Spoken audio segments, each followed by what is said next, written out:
I quit. I finally quit. Sure, I was making a whopping 6 digits by working as a consultant in the private banking industry, but something was not right. Every day was the same. I was going to sleep late, and early in the morning my alarm was ringing. I would wake up and do 1 or 2 stretches, followed by a quick shower, brushing my teeth, and of course putting on my suit and get ready for work. Who had time for breakfast at home? For sure that wasn't me. After grabbing the car keys, I was rushing to my car and quickly put on the seatbelt, trying to start the engine as soon as possible. After a 30 minutes drive on a highway, I was finding myself in front of a laptop, working anywhere between 10 to 14 hours per day. Day after day after day. Wake up, drive, and work all day long. Don't get me wrong, I loved my job and I was receiving only high performer ratings and big bonuses. And I did this for 7 years in a row until one day, the burnout day. I simply couldn't get out of bed when the alarm started. In fact, I couldn't get out of bed the whole day. I was lucky enough that it got better the next day. However, something had already ticked in my head, and since that day, nothing was the same anymore. It was during those moments that I started to realize that by working day and night, I don't even have time to spend with my wife. I was also recalling my last conversation with my family. I can tell you, I was a complete jerk. In short, during all the calls with my parents, I was rushing them like crazy, focusing only on my job. I remember when, just a couple of days before, my mom called me to ask for some help with her new smartphone. What does she want? Yes, Mom, what do you want? I don't have time right now. Can't it wait a few more days? I have important things to do here. Okay, bye-bye. These parents. What was worse, this type of conversation was not an isolated case. I had similar ones with other members of my family and my friends as well.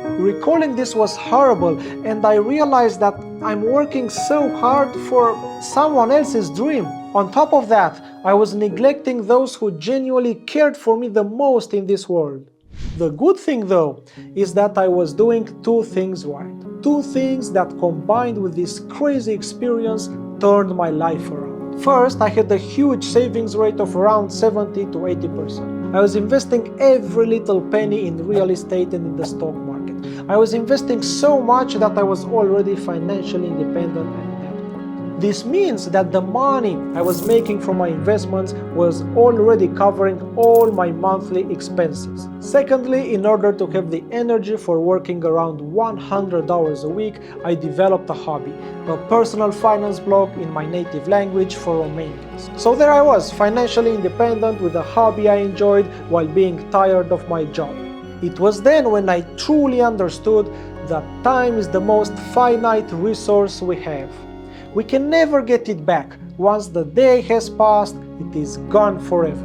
Money, on the other hand, is infinite. You can always make more money, no matter if right now you are rich or poor. It also became clear to me that money is a tool that you have to use wisely for one reason only: to enhance your life, to make yourself and those around you happier. The second I understood these principles, I called my manager and told him I decided to take a break from my corporate life.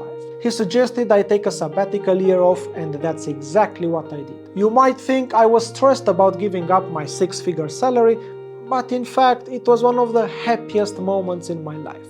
For the first time in my life I was free, and this is ironic because I was already financially free. However, it turns out that being financially independent, it's not all about numbers, but it's about your mindset and how you position yourself in the world. I finally had the time to dedicate myself to my hobbies, one of which was my finance blog. I started building a newsletter, organized online webinars, and more importantly, I started networking with like-minded people within the finance niche in my home country. And wow, the project took off so quickly once I had more time to provide high valuable information about personal finances, investing, and tips on how to explode your income. I ended up having more than 3,000 people during my live webinars. That was amazing. I was also invited multiple times on national TV during finance talk shows. At some point, I was even invited to host my own TV show.